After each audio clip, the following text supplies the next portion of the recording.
नमस्कार। मैं हूं डॉक्टर सरिता स्वामी और हम बात कर रहे हैं हितोपदेश ग्रंथ के मित्र लाभ प्रकरण के अंतर्गत गिद्ध और मार्जार अर्थात बिलाव की कथा के बारे में। गिद्ध के समीप एक बिलाव आता है और वह एक योजना के साथ ही आता है कि मुझे इन पक्षियों के मांस को खाना है, किंतु वह अपने आप को वहां पर प्रस्तुत करता है एक अहिंसक के रूप में। और यह कथा कह रहा है एक सुबुद्धि नाम का कौवा जो अपने मित्र जो हिरण था उस हिरण को समझा रहा है कि देखो, अचानक यदि कोई व्यक्ति आता है और उसके कुल और शील अर्थात चरित्र का हमें पता नहीं है तो उसे तुरंत ही मित्रता नहीं कर लेनी चाहिए। मित्रता करते समय हमें यह उसके पूरे कुल और चरित्र के विषय में परख करनी चाहिए, और नहीं तो यह हमारा वही हाल होगा जो उस गिद्ध का हुआ। उस गिद्ध ने उस बिलाव के प्रति जो है मित्रता कर ली और उसको पूरी तरह से परखा नहीं, और इस कारण से उसे उसका फल भोगना पड़ा और मृत्यु प्राप्त हुई। यहाँ पर जो बिलाव है वो गिद्ध को समझा रहा है, लेकिन गिद्ध कह रहा है कि मार्जारो ही मांस रुचि, कि जो बिलाव होता है वो मांस का भक्षण का प्रेमी होता है।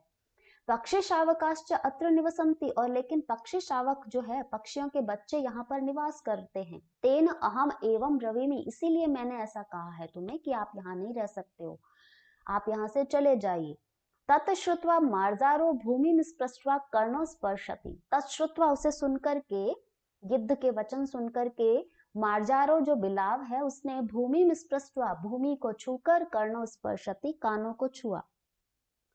ब्रुतेजय और कहा कि मया धर्म शास्त्रम श्रुत्वा, मेरे द्वारा धर्म शास्त्रों को सुनकर के, वीत रागेण समस्त विषयों से राग यानी आसक्ति से वीत यानी रहित हो गया हूँ। और इदम दुष्करम व्रतम, यह बहुत ही कठोर व्रत मैंने किया है। चांद्रायणम, चांद्रायण नामक व्रत किया है। चांद्रायण व्रत के विषय में पूर्व में हमने पढ़ा था, चर्चा की थी कि चंद्रमा की कलाओं के अनुसार भोजन ग्रहण किया जाता है और एक मास का यह चलने वाला बहुत ही कठोर व्रत होता है, प्रायश्चित कर्म के अंतर्गत आता है। यदि कोई हमसे पाप हुए हैं, कोई अपराध हुआ है, तो उसके प्रायश्चित हेतु चांद्रायण इत्यादि व्रत करने का विधान शास्त्रों में दिया गया है। तो यह बिलाव उसे विश्वास दिलाने हेतु कह रहा है कि मैंने शास्त्रों को पढ़ा है और इसलिए जो पूर्व में मुझसे कोई जीव हत्या हुई है तो उसके प्रायश्चित के लिए मैंने बहुत ही कठोर चांद्रायण व्रत भी किया है।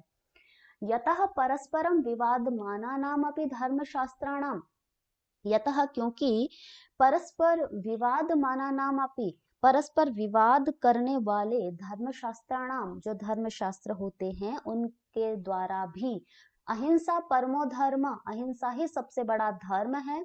इति एकमत्यम, ऐसा एक मत है उन सभी के, इस विषय में एक मत है कि अहिंसा सबसे बड़ा धर्म है। यद्यपि विभिन्न धर्म शास्त्रों का अन्य विषयों के प्रति परस्पर विवाद रहता है, परस्पर उनमें विचारों में मतैक्य नहीं होता है, लेकिन इस विषय में सभी धर्मशास्त्र एक मत रखने वाले हैं कि अहिंसा सबसे बड़ा धर्म है।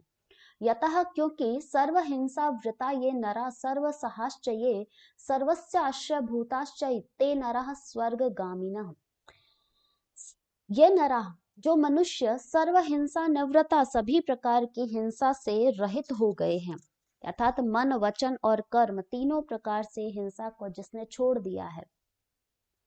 ये जो नरा सर्वसहा, और वो मनुष्य जो सब कुछ सहन करने वाले हैं, सभी द्वंद्वों को सहन करने वाले हैं, सुख दुख लाभ हानि जय पराजय सफलता असफलता सभी प्रकार के जो दुख है उनको सहन करने वाले हैं। सर्वस्य आश्रय भूताश्च, और सभी के जो आश्रय भूत है, सभी को जो आधार स्वरूप है, सबको आश्रय देने वाले हैं। ते नरः स्वर्गगामिनः, वे ही मनुष्य स्वर्ग जाने के अधिकारी होते हैं। ये धर्मशास्त्रों की बात उसने बताई है उसको विश्वास दिलाने के लिए कि धर्मशास्त्र ऐसा कहते हैं कि मन वचन और कर्म तीनों प्रकार से हिंसा को जिसने त्याग दिया है, जो व्यक्ति सभी प्रकार के द्वंद्वों को सहन करने की सामर्थ्य रखता है, चाहे सफलता है चाहे असफलता है, चाहे संपत्ति है चाहे असंपत्ति है, चाहे सुख है चाहे दुख है, किसी भी प्रकार की परिस्थिति में वो समभाव से रहते हैं और सभी के जो आधार स्वरूप होते हैं, तो ऐसे व्यक्तियों को स्वर्ग अवश्य ही मिलता है। तो प्राणी मात्र जो है उसको हिंसा नहीं करनी चाहिए और अधिकाधिक सहिष्णु बने, सभी प्रकार के द्वंद्वों को सहन करने की शक्ति रखे। अहिंसा वृत्ति और सहिष्णुता, ये जो भावना है मनुष्य को स्वर्ग लोक का मार्ग प्रशस्त कर देते हैं। और इनको अपनाने वाला जो प्राणी निश्चित ही स्वर्ग को प्राप्त करता है। और वह धर्म शास्त्रों की बातें उसे बता रहा है कि एका एव सुरद धर्मो निधने अपि अनुयाति यह शरीरेण समम नाशम सर्वमन्यतु गच्छति। एक धर्म एव, एकमात्र धर्म ही सुरता हमारे मित्र के समान है।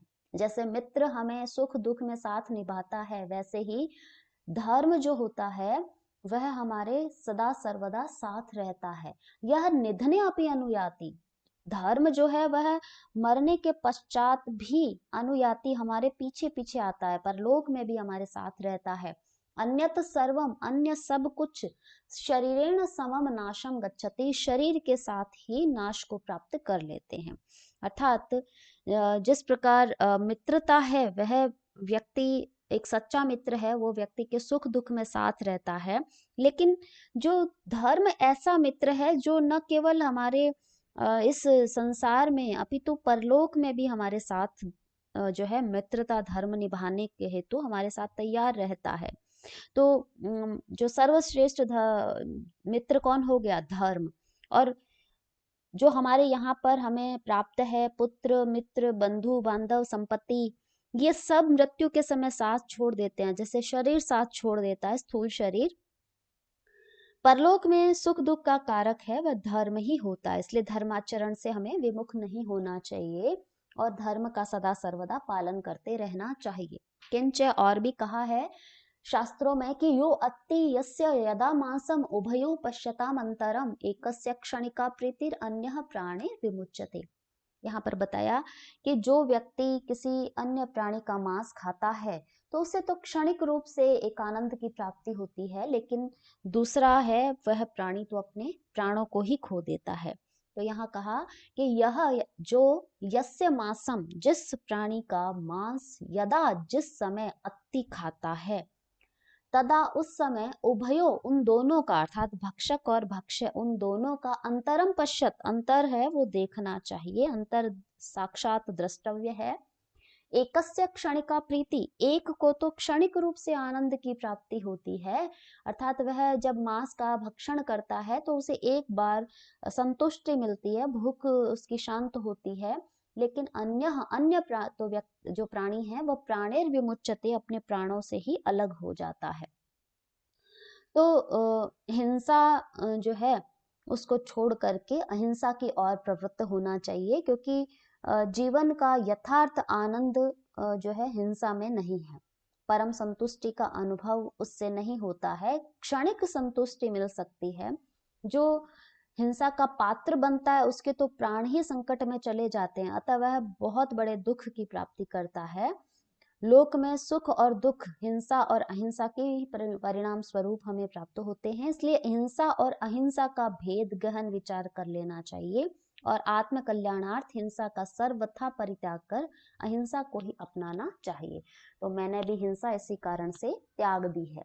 अपिच और भी कहा है, मर्तव्यम इति यद दुखम पुरुषस्य उपजायते शक्यस्तेन अनुमानेन परो अपि परिरक्षितुम।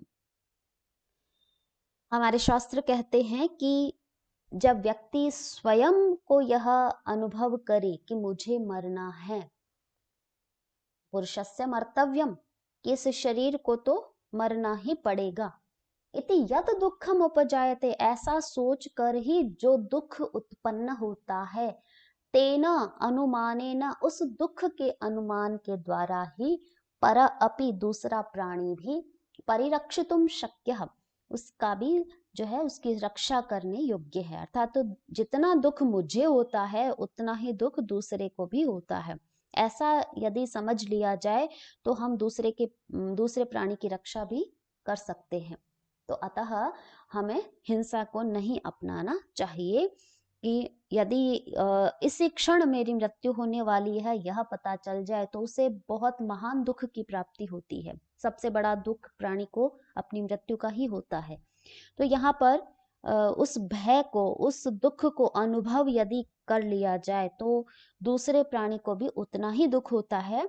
ऐसा अनुभव जब हो गया, ऐसा अनुमान व्यक्ति कर ही सकता है। और यदि वह फिर भी अहिंसा को नहीं अपनाता है तो उससे बढ़कर लोक में कौन व्यक्ति मूर्ख होगा। यथार्थ तो प्राणियों की रक्षा करना सर्वश्रेष्ठ धर्म है। सुनो पुनः, फिर से सुनिए कि स्वच्छंद वन जाते न शाकेन अपि प्रपूरयेत् अस्य दग्धस्य उदरस्य अर्थे कह कुर्यात् पातकं महत्।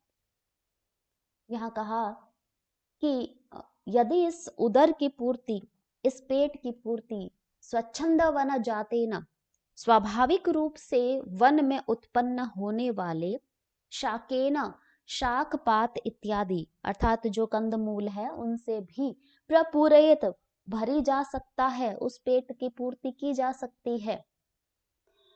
तो अस्य दग्धस्य उदरस्य अर्थे, इस निरंतर दग्ध जो जिसके भीतर अग्नि जल रही है, जठराग्नि जल रही है, ऐसे उदर के लिए, उस पेट के लिए कौन ऐसा मूर्ख होगा जो महत पातकम कुर्यात, इस महान पाप को करेगा, इतने बड़े पाप को, जीव हिंसा रूपी पाप को करना चाहेगा।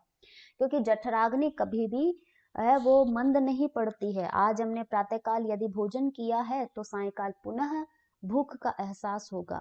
तो यह जठराग्नि उस भोजन को पचाती रहती है और इस जठराग्नि को कभी भी हम शांत नहीं कर सकते हैं। तो जब, और उसको शांत करने के लिए जब हमारे पास कंद मूल, फल, शाक इत्यादि है तो फिर हम पाप क्यों करें? उस उदर पूर्ति के लिए हम इतने बड़े पाप क्यों करें, जीव हिंसा रूपी पाप। और चूंकि प्रत्येक कर्म का फल हमें ही भोगना है, कालांतर में उस कर्म का फल हमारे द्वारा ही उस कष्ट को भोगना है, तो फिर ऐसा दुष्परिणाम भोगने हेतु स्वयं को क्यों हम तैयार करें, अपितु ऐसी मूर्खता न करके और जीव हिंसा से बचने का प्रयास करें, क्योंकि उदर पूर्ति इनके द्वारा संभव ही नहीं है। एवं विश्वस्य, ऐसा विश्वास दिलाकर, वह बिलाव है वो जरदगव नामक गिद्ध को विश्वास दिला दिया उसने शास्त्रों की बातों से। और मार्जार तरुकोटरे स्थित, वह जो मार्जार यानी बिलाव है, तरुकोटर उस वृक्ष की कोटर में ही रहने लगा। ततो दिनेशु गच्छत्सु, और कुछ दिन बीतने पर असौ अर्थात इस बिलाव के द्वारा पक्षी शावकान आक्रम्य, पक्षी शावकों को, पक्षियों के बच्चों को पकड़ करके स्वकोटरम आने, या अपने कोटर में ला करके प्रत्यहम प्रतिदिन खादती, खाने लगा। अथ येषाम अपत्यानि खादितानि, और जिनके अपत्य अर्थात बच्चों को खादितानि उसने खाया था, तई वे जो पक्षी है शोकार्ते विलपत भी, शोक से दुखी होकर वह बहुत विलाप करने लगे। और ततो जिज्ञासा समारब्धा, और उसे खोजने की जिज्ञासा उत्पन्न होने लगी, अर्थात वह अपने बच्चों को खोजने लगे।